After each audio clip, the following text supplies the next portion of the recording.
Okay, well, always good to win a game. I was really pleased with the approach this week in practice. I thought we had good Tuesday, Wednesday, focused work leading into Thursday and Friday, and the mentality they came out and played with.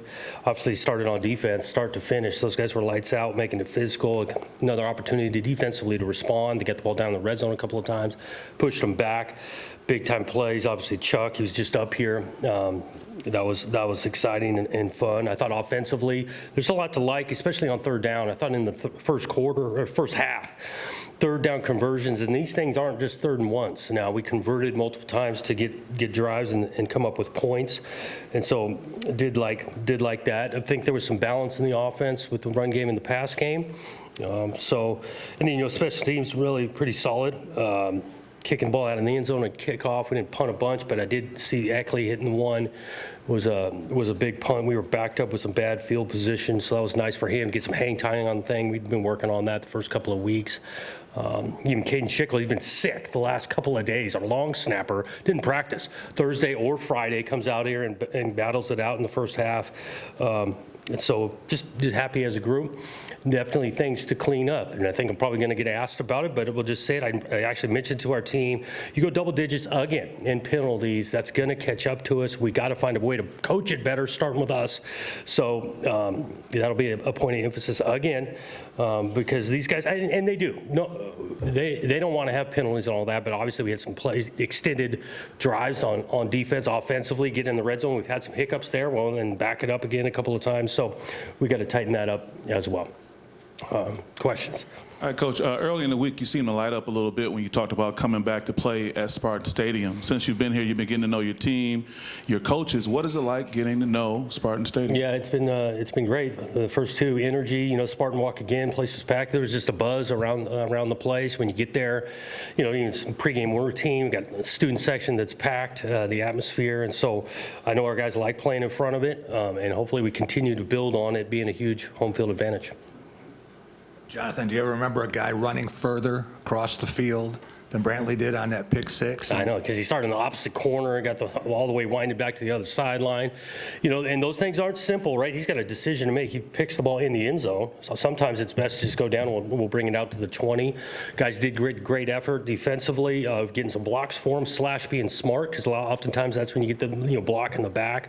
It was a great finish by Chuck landing in the end zone. Really excited for him, especially because he just had picked one that was a lot easier, but his teammate didn't let him to finish that thing because we're hitting the quarterback high.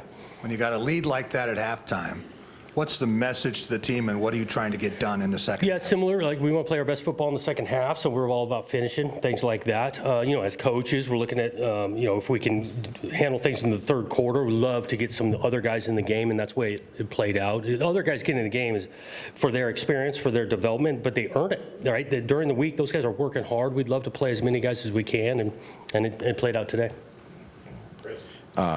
Aiden said the running game in particular, he felt it was up and down today. And it seemed like it was similar to some of the other games where you have some big hitters, but maybe you struggle.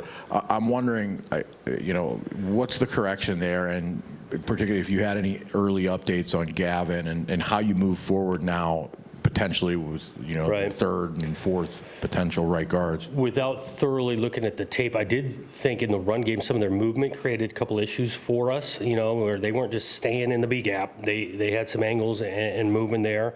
I don't have an update on Gavin, but no, that didn't look good. And next man up, and we had to do it even today. We've got some younger guys that I think about Rakeem got in the game for the first time, have an opportunity, but we'll get you updated on that when we know. Jonathan, I was wondering about some of the tight end usage. We must have seen a half a dozen even early in that tight end screen, I think early in the game where you had just doing some different things. Yeah. And what you've seen from that group, overall. Like the group, and Mike's been playing at a high level. Obviously, we know a lot about Jack and his ability to catch in the run game. Parachek being healthy adds an avenue to get all three of them, even Mola. I mean, we feel like four guys we can get in the game. We did some situational, even like if there's just one tight end in the game, it wasn't always the same tight end, working to their skill sets. And those guys are big bodies, smart football players, can catch, want to make it physical in the run game, and I hope to continue to see more and more of them. Even like the HVAC kind of stuff with Tiny Hill or whoever's in there. Yeah, Hop was in, and we got Coyne in there as well in that, and some of our run game, and it's run game and play action pass off that stuff. So we've got some answers at that kind of H-back Y position. Jonathan, how satisfying was it to play as many players as you were able to, and did any young guys later in stages of the game stand out to you, like, hey, maybe that's something I haven't seen before? Yeah, I watched the tape. I thought Brady Pretzloff had a nice kind of physical hits in there. It was good to see. We got a couple of young, other receivers, not all young, but other receivers who ran catching the ball a couple of times. That's fun, especially on our sideline going. I think it's really good to get Tommy in the game. He's played a lot of football, but it kind of looked like it because the way he operated and went, got some other linemen in, a couple of young backs carrying the ball, so it was really good. You said you didn't believe in like a trap game approach. Did you see that approach this week from your guys and all the way up to today, of course? Well, yes, and I want our approach to be pretty consistent, understanding there's an urgency to improve every week, whoever we're playing on Saturday, and I thought they did a good job of it this week.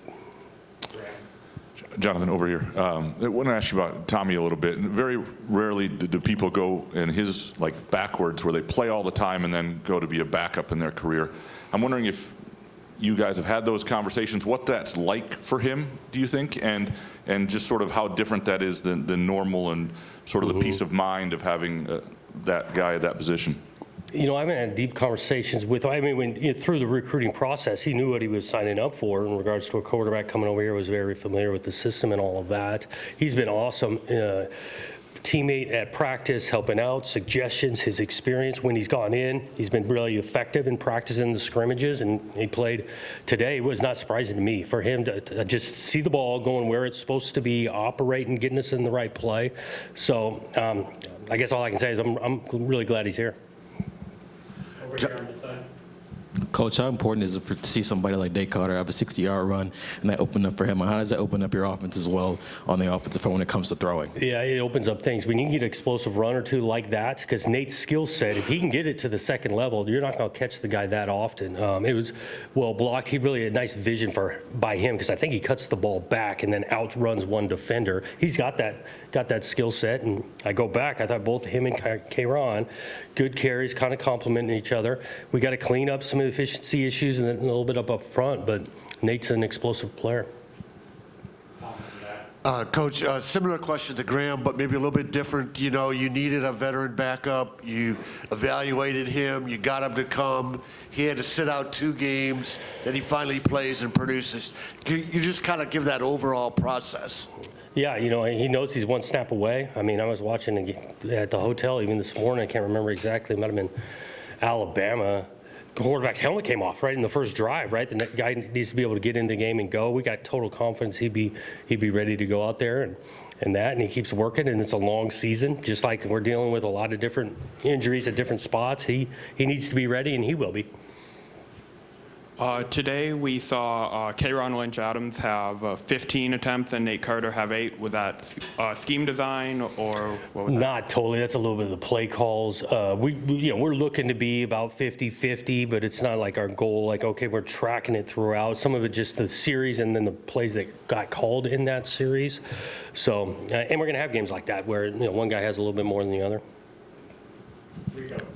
Coach, I think it was on Nate's 60-yard run. I think it was Daniel Hopper had the big block where he just blew a guy. I mean, I was wondering, did you remember that play? You remember that play, and just kind of what that means to have a guy like that land a block like that with the open up? Well, it's great on Hop in general. Like, he's been through a few things injury-wise, battled through it. Even like right before fall camp starts, he needs to take a step back and get healthy, and he's battled. And so for him now to be out there healthy, create increases like this, I was, excited for him to continue to get in the game. And again, in the run game now, it's not just the guy you're handing the ball to. There's 10 other guys that are involved, and Hop being a huge part of that in the blocking game. All right, we got one final one on the far side.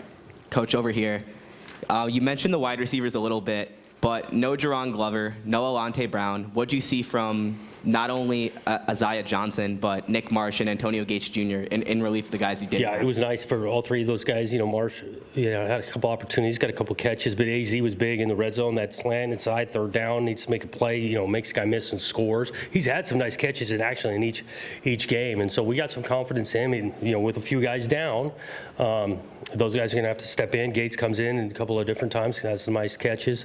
So we've got some talent in there. Those guys got to keep on working, but we like where they're headed. Thanks, guys.